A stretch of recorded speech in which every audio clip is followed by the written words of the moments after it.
मी Punjab duck आज आहे 22 April 2025 आणि आजपासून परत एक शेतकऱ्यांसाठी अंदाज देणार आहे। राज्यातल्या सर्व शेतकऱ्याला सांगू इच्छितो की राज्यामध्ये काय करा, आता लहान मुलाची वयोवृद्धाची काळजी घ्या, कारण की राज्यात आज 22 पासून राज्यामध्ये उन्हाची तीव्रता वाढत जाणार आहे। जवळजवळ पारा जवळपास 44-45 अंशापर्यंत जाणार आहे। म्हणून लहान मुलाची वयोवृद्धाची काळजी घ्या। आणि राज्यातल्या सर्व शेतकऱ्याला सांगू इच्छितो, राज्यामध्ये आता उन्हाची म्हणजे तीव्र लाट असल्यामुळे जवळपास 30 तारखेपर्यंत उन्हाची तीव्र लाट राहणार आहे आणि दिवसा मात्र गरमी खूप राहणार आहे।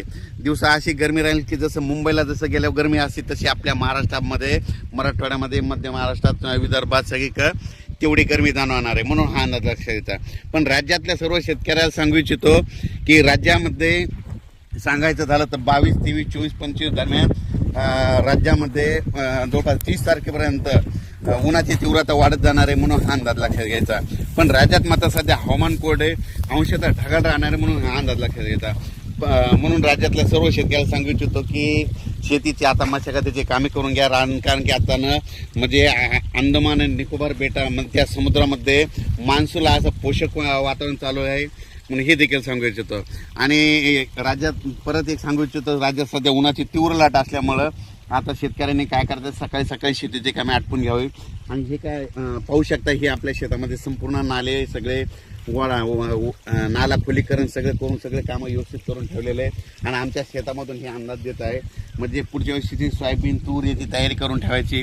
आणि शेतकऱ्याला सांगू इच्छितो की शेतकऱ्यांनी कापूस करत असताना खूप काय खर्च करू नका। काय करा, अंतर कमी करा, 3x1 कापूस करा, अंतर कमी करा, खर्च कमी करा, जास्त म्हणजे खर्चाच्या भानगडीत पडू नका। जगाच्या पाठीवर कोणत्याही कापसाचं झाड कमरा इतकं वाढतं, त्याला 22 ते 42 बोंडे लागतात। 3x1 कापूस केला तर 10-12 क्विंटल काही न करता कापूस होतो। एकदा खत द्यायचा, परत येऊ। म्हणून राज्यातल्या सर्व शेतकऱ्याला सांगू इच्छितो, आता शेतीची मशागतीचे कामं करून घ्या, कारण की मशागतीचे कामं करून घ्या। आता वेळ खूप आहे, आणखी जवळपास 2 महिने राहिलेले आहेत, तितक्या वेळेस संपूर्ण शेतीची कामे निघतात।